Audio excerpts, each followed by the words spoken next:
E aí, pessoal, teorias, professor de história de vocês. Estamos aqui hoje para a gente dar continuidade à nossa discussão, né, sobre o estabelecimento da ditadura civil-militar no Brasil. A gente falou sobre a instauração, né, do regime ditatorial a partir de 1964, né, os mecanismos legais, né, que se construíram para criar um ar de legalidade no regime que se impunha naquele momento. E aí, hoje a gente vai iniciar comentando sobre os governos militares, né? Então a gente vai falar sobre o governo. A gente vai ter cinco generais que vão assumir o poder nos 21 anos que o regime militar esteve implantado no Brasil. Então a gente vai ter, primeiramente, o Humberto de Alencar Castelo Branco, que é o primeiro dos militares a assumir a presidência, né, logo após o golpe de 1964. Depois a gente vai ter o Arthur da Costa e Silva, que assume após o Castelo Branco. Depois a gente tem o Emílio Garrastazu Médici, que é considerado aí, né, de todo o período militar o período mais repressivo, né, mais intenso da repressão. E depois a gente tem o Geisel, Ernesto Geisel, e por último o João Batista Figueiredo. Então a gente vai ter 5 generais que assumiram o poder ao longo dos 21 anos de regime militar. Então a gente vai falar sobre cada um deles, assim, os pontos fundamentais ali do período em que estes militares estiveram no governo, tá bom? Então, vale a pena fazer a leitura do livro completa, façam as anotações, tá? Tanto do livro como daqui, tem coisa aqui que não está no livro. E aí, dúvidas que surgirem, né? Claro, caso não fiquem claras, mandem lá no Google Class, que eu vou responder assim que possível, tá certo? Vamos lá, para a gente poder seguir.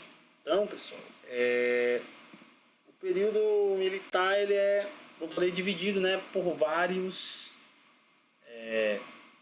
dos generais que vão assumir o poder, né? Então, entre 1964 e 1966, a gente vai ter o governo do Castelo Branco, né, o Humberto de Alencar Castelo Branco, que é quem assume, né, logo ainda em abril de 1964 e vai até finalzinho de 1965. Então, ele, basicamente, o plano de governo dele tinha objetivos fundamentais. Primeiro, né, na perspectiva do Castelo Branco, desenvolver o capitalismo brasileiro ao se aproximar, né, da área de influência, né, dos Estados Unidos, né, a aproximação com os Estados Unidos e os planos para a América Latina, elaborado pelos Estados Unidos e outros estados, reformar o aparelho do Estado, né, de forma que pudesse fundamentar e criar bases legais para o regime que se implantava naquele momento, né, a ditadura que se implantava naquele momento, e que desse, vamos dizer assim, entre aspas aqui, possibilidades para conter a tal ameaça comunista, né, a suposta ameaça comunista que existia, e que foi utilizada essa ideia, né, de um perigo vermelho, de uma suposta ameaça, como justificativa para todas as atrocidades realizadas pelo Estado. Né? Então, os crimes de Estado, os crimes de governo daquele momento vão ser, entre aspas, justificados, pois havia, né, na concepção desses militares uma guerra invisível sendo travada aí contra essa ameaça comunista. E para conter essa ameaça valeria então aí a utilização de todos os meios possíveis. E é no governo do Castelo Branco que se inicia o processo de montagem, né, de todo o aparato repressivo e o aparato legal que dava base para esse tipo de ação. Tá? Então, aqui eu coloquei as principais medidas, né, adotadas aí ao longo do governo do Castelo Branco, que vão, como eu falei, construir bases, vão construir pilares para esses objetivos que o Castelo Branco propõe. Então a gente vai ter a lei antigreve, né, que proibia o básico, né, proibia a greve, né, dos servidores públicos e dificultava a greve no setor privado. E aqui é muito importante destacar que durante todo o período militar a greve foi combatida de forma muito violenta, né? Então os trabalhadores e os sindicatos acabavam sendo alvos constantes de ação policial, né? Justamente porque a partir daquele momento, com a proibição da greve, qualquer movimento grevista já era automaticamente considerado ilegal e consequentemente virava caso de polícia, né? Então muitos líderes sindicais, né, até mesmo os trabalhadores que faziam parte de sindicatos passam a ser perseguidos em decorrência desse tipo de ação, né? Então os trabalhadores acabam que sem meios de lutar por melhores condições de salário, enfim, de emprego. Ele cria também a lei de imprensa, né, que basicamente limitava a liberdade de expressão e de informação dos meios de comunicação, prevendo ali algumas punições para aqueles que desrespeitassem a lei. Essa lei ela vai ser implementada ainda mais ao longo do governo, constituindo, e aí vamos dizer assim, o ponto ápice dela é o AI-5, né, quando a gente vai ter cada vez mais uma censura sendo estabelecida de forma mais aprofundada. Tá? Então quer dizer, cada vez mais, a partir daqui começa a se constituir uma censura sobre os meios de comunicação, né? E a censura aqui ela vai se dar principalmente em relação àquilo que era veiculado nos jornais, nas revistas, né? E posteriormente, porque aqui a gente está falando da lei de imprensa, né? Mas posteriormente essa censura ela vai se estender aos diversos meios de comunicação e aí passa a entrar nos setores artísticos, né? O teatro, a música também começa a ser controlada, cerceada por meio desse tipo de política aí de limitação da liberdade de expressão. Então, vários autores, vários artistas, músicos, né, sofreram com o processo de limitação aí, de censura. E a gente vai falar mais sobre censura mais para frente, sobre a relação dela com os artistas, mas de maneira geral, Castelo Branco vai estabelecer a lei de imprensa que vai controlar mais as informações que eram veiculadas nos jornais, nas revistas, né? Então, aqui a gente tem um fator fundamental, né? Que é aquilo que era publicado nos jornais, nas revistas, ele tinha um consentimento ali por parte do governo militar. E aí os jornalistas que, de alguma forma, né, viessem a desrespeitar esse tipo de política poderiam sofrer consequências bem drásticas. O AI-2 e o AI-2, né, são publicados ainda no governo Castelo Branco, mas o AI-2 aí, né, reduzia as atribuições do Congresso Nacional, né, e vai dar ao presidente o poder de baixar os decretos relativos às questões de segurança nacional, bem como vai reduzir o tempo de apreciação desses decretos. E aí, reduzindo o tempo de apreciação, se esses decretos não fossem apreciados, quer dizer, votados, avaliados e tudo mais, eles eram automaticamente aceitos, né, literalmente, confirmados, consolidados. Também é no governo Castelo Branco que se inicia a montagem do SNI, né, o Sistema Nacional de Informação, que basicamente era o organismo de inteligência voltado para investigar e reprimir os opositores do regime, né? Eu já falei sobre isso, que faz parte de todo um processo, né, de surgimento desses órgãos de inteligência pelo mundo, né, dentro daquele contexto da Guerra Fria, né, eu já falei para vocês, que você vai ter surgimento, né, da CIA, da KGB, enfim, de diversos organismos de inteligência, e no Brasil a gente vai ter o SNI, né, seguindo esse modelo. Basicamente, investigar, coletar informações e combater, né, a oposição ao regime. Então, a ideia mesmo do SNI era obter as informações sobre essa tal ameaça comunista, identificar pessoas-chave, né, pessoas importantes do movimento dos estudantes, do movimento operário, dos intelectuais, enfim, identificar esses agentes para combater, né, para reprimir, para prender, enfim, torturar e extrair informações. Essa é a ideia aí, a priori do SNI. E o SNI ele vai ser bastante amplo. Tá? E aí, ligados ao SNI, você vai ter uma série de outros órgãos que vão, de certa forma, trabalhar em conjunto para combater esses opositores. Tá? E aí, a aproximação com a Aliança para o Progresso. A Aliança para o Progresso foi um programa elaborado assim, né, pelos Estados Unidos e em conjunto com os países aqui da América Latina, de maneira geral, que basicamente se voltava para o crescimento, né, o desenvolvimento socioeconômico desses países. Basicamente o que os Estados Unidos buscava era uma aproximação política com esses países, uma aproximação ideológica, né, para garantir que o socialismo, o comunismo, né, ele não avançasse nessa região. Essa política ela vai se aprofundar, né, a Aliança para o Progresso ela já havia sido formulada anteriormente, mas ela vai ganhar um maior ímpeto, principalmente depois da Revolução Cubana, de 1959. Então, quando você vai ter a Revolução Cubana, em 1959, os Estados Unidos tem isso, né, como um sinal bastante grave, que a sua atuação precisava ser mais próxima dos países. E aí ele vai, né, se aproximar por meio desse Aliança para o Progresso. Então, enfim, era um empréstimo de dinheiro, né, os países iriam colaborar para poder gerar o desenvolvimento socioeconômico na América Latina, de maneira geral. Tá? Então, esses aqui são os principais fundamentos aqui do governo Castelo Branco. Aqui os momentos, né, iniciais ali do golpe, né, o processo que o golpe vai se dando. Aqui o Castelo Branco, para quem não conhece ele, tá? Só para vocês verem aí, primeiro dos generais militares. Ainda do governo Castelo Branco, né, os partidos extintos suspensas as garantias e a eleição indireta. Aqui lá pelo ato, né, que vai extinguir os partidos, criando apenas o MDB e o Arena, né, como partidos aceitos, né, registrados aí pelo governo, tá? Partidos de oposição e tudo mais.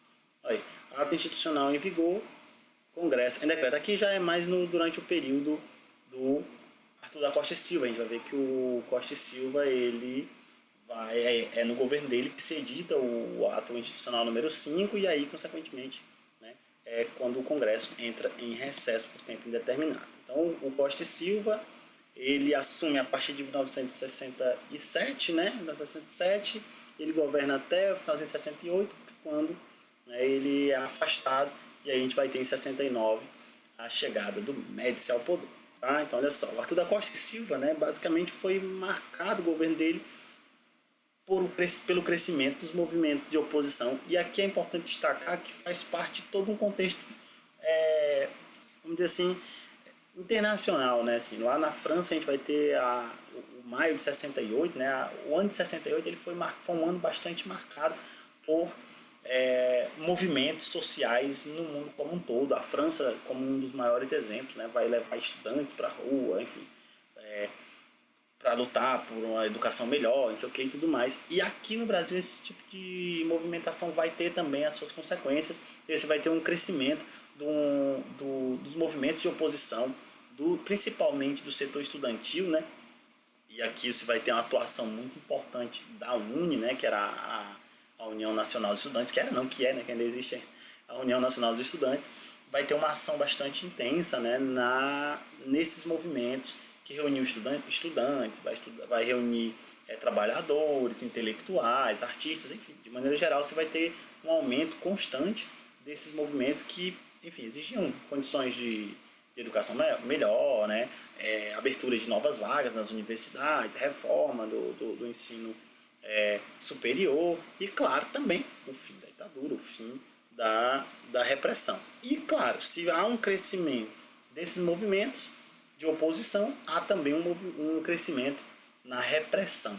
Então, você vai ter também um período de bastante repressão policial. Então, no mesmo nível que aumenta o movimento de oposição, você também vai ter um aumento bastante acentuado da repressão. Tá? Então, olha só.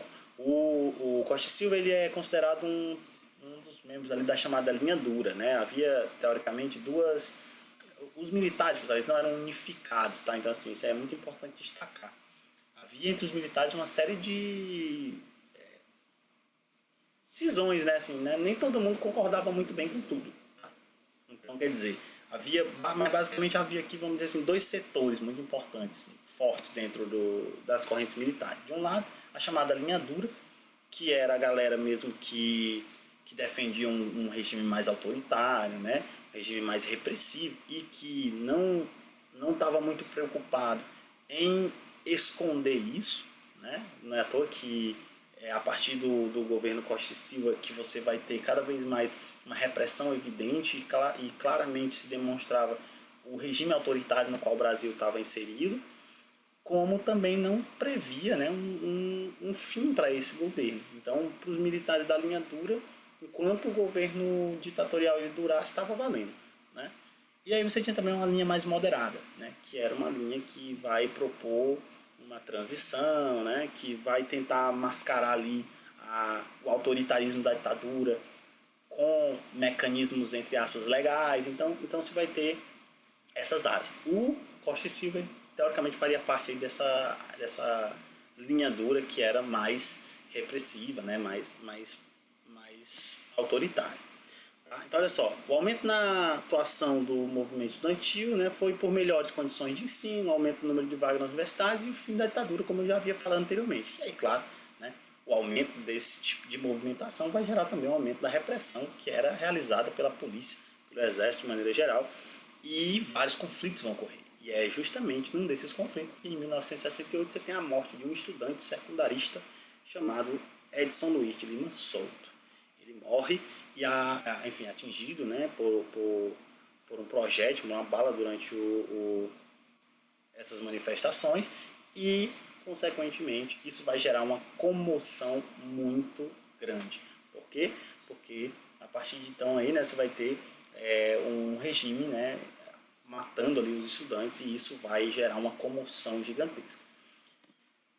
Essa comoção, né, em decorrência da violência policial e tudo mais, né, a morte dele, e ele acaba se tornando um símbolo, né, assim, da resistência estudantil, vai levar ao chamada passeata dos 100 mil. Né? Você vai ter aí a reunião de artistas, estudantes, intelectuais e outros setores, né, que vão se juntar numa passeata, né, no Rio de Janeiro, com aproximadamente 100 mil pessoas. Né? Então ali ficava cada vez mais evidente a resistência à ditadura, né? Começava a ganhar novos atores em oposição ao regime que se estabelecia. Você vai ter vários, enfim, né, processos aí em relação à morte do Edson Luiz. Né? Ele vai ser morto, a missa de sétimo dia vai ser feita a portas fechadas na igreja, mas mesmo assim o pessoal vai e a polícia vai lá para poder impedir, e isso gera confronto com a polícia, enfim. Então você vai ter uma série de situações que vão se desenvolver em decorrência, né, da truculência policial e da tentativa de impedir, né, que a morte desse estudante ela ganhasse uma repercussão maior. No entanto, você vai ter aí, eu falei, uma repercussão, na verdade, bastante grande e, consequentemente, uma reação, né, por parte desses setores opositores bastante intensa, que é a passeata dos 100 mil. Então, a passeata dos 100 mil ela vai ser ainda mais, vamos dizer assim, ela vai significar, né, uma oposição mais organizada e, ao mesmo tempo, o governo vai também demonstrar uma repressão mais organizada a partir do momento que você vai ter a publicação do ato institucional número 5. Então, de certa forma, a passeata dos 100 mil, né, você vai ter políticos, né, o Márcio Moreira Alves, ele era um deputado que ele vai fazer uma série de discursos, né, contra os militares, vai fazer uma convocação para a galera boicotar o 7 de setembro, né, que era o desfile militar, e é uma data extremamente importante para os militares e tal. E isso tudo vai ser visto como estopim, né, de um conflito ali que vai ser, vamos dizer assim, né, reprimido, que vai criar as bases para a publicação do ato institucional número 5. Então, o ato institucional número 5 ele vem como uma resposta a todo esse movimento de oposição que começa a ganhar corpo maior, né, um corpo maior ao longo do governo do Costa e Silva. Então, basicamente, o autoritarismo, o ato institucional número 5, ele tinha o objetivo de intensificar o autoritarismo do regime, né? E a repressão política, criar as bases legais para isso. Lembra lá que eu falei que o ato institucional número 5, ele suspende o direito de habeas corpus. Então, você vai ter prisões, né, arbitrárias, enfim, cada vez maiores, e isso vai ter suspensão de direito político. Então, tudo isso é uma forma que o governo militar vai ter de criar bases legais para aprofundar a repressão contra esses movimentos opositores.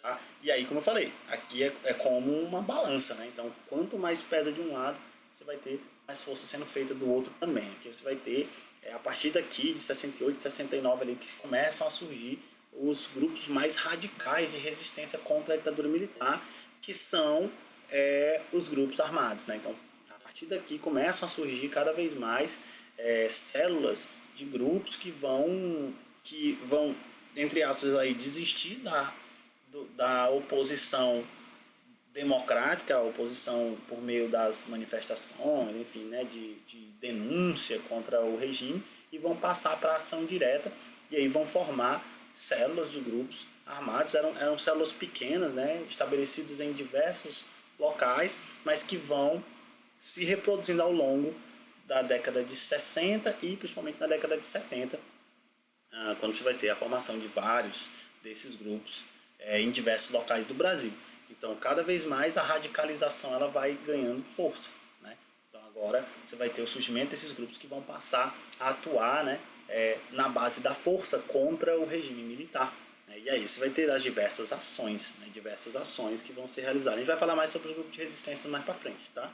Mas, de maneira geral, aqui você vai ter assaltos a bancos, né, realizados por esses grupos, sequestros de personalidade. A gente vai ter aqui em 69 o sequestro do embaixador norte-americano, né, e consequentemente a troca do embaixador, né, por presos políticos. Né. Então você vai ter dois grupos armados, né, que vão se juntar, que é o MR8, Movimento Revolucionário 8 de Outubro, e a ALN, né, que era a Aliança Libertadora Nacional, ou Ação Libertadora Nacional, que vão se juntar para sequestrar o embaixador e trocar o embaixador, né, pela libertação de 15 presos políticos. Então você vai ter esse tipo de ação acontecendo a partir de então, e outros vão ser, o embaixador suíço também vai ser alvo desse tipo de ação armada. Tá? Então daqui é o Arthur da Costa e Silva, para quem não conhece, publicação do ato institucional. Então aqui a gente vê o que o ato determinava. Congresso em recesso por tempo indeterminado, então fechava-se o Congresso, até aquele momento a única instituição democrática que ainda se mantinha, né, e a partir de então você vai ter o fechamento do Congresso. O habeas corpus suspenso para delitos políticos, então os presos políticos, aqueles que eram presos em decorrência de divergências políticas, não teriam direito ao habeas corpus, ou seja, iam ficar na cadeia enquanto enfim, os militares quisessem. Então, e aí também dava ao presidente o poder para cassar, demitir, aposentar e remover qualquer funcionário público. Tá? Então aí a manchete de última hora, né? Novamente, eu lembro que eu falei que a imprensa ela tem um poder muito grande nesse momento de sustentar, né, o regime também. Né? Então, olha só, o ato número 5, o objetivo é manter a revolução. Então, novamente, a tentativa aí de se construir. Aqui algumas imagens da passeata dos 100 mil, né? Então você vê aqui um aglomerado gigantesco de pessoas, né? Então abaixo da ditadura, povo no poder, tem várias faixas aqui, né, em oposição ao regime estabelecido. Aqui a gente vê vários artistas, né, que é o Caetano Veloso, né, enfim, o pessoal aqui, né, vários artistas que vão se manifestar também contra. Aqui, carregando aqui a placa, diz assim, artistas intelectuais clero, né, com os estudantes. Então você vai ter aqui muita gente, diversos grupos que começam a se voltar, né, contra a ditadura, começam a se manifestar em oposição. E aqui o Edson Luiz, que eu falei para vocês, né, ele foi morto, ele foi enrolado na bandeira do Brasil, levado até a Assembleia lá, para não ter o corpo retirado do local. E acaba se tornando um símbolo, né, da resistência aqui contra a ditadura militar. E é isso. E aí aqui, Jornal do Brasil, lá de 69, prisioneiros, viagens e sequestradores prometem soltar embaixador ainda hoje. Aquilo que eu falei, eles sequestram o embaixador dos Estados Unidos, né, a ALN e o MR8 sequestram o embaixador e trocam, né, pela libertação de 15 presos políticos. Aí você vai ter aqui os 15 presos políticos que vão ser embarcados num avião das Forças Armadas e levados, né, foram levados para o Paraguai. E aí vai. Então é isso. Então, pessoal, é isso, né? Na próxima aula a gente vai falar um pouco sobre o governo do Médici, né? Depois a gente vai comentar sobre o Geisel e posteriormente o João Batista Figueiredo, tá certo? Então, muito obrigado por assistirem. Qualquer dúvida que surja, manda lá no Google Class que eu vou responder, tá bom? Então, até a próxima.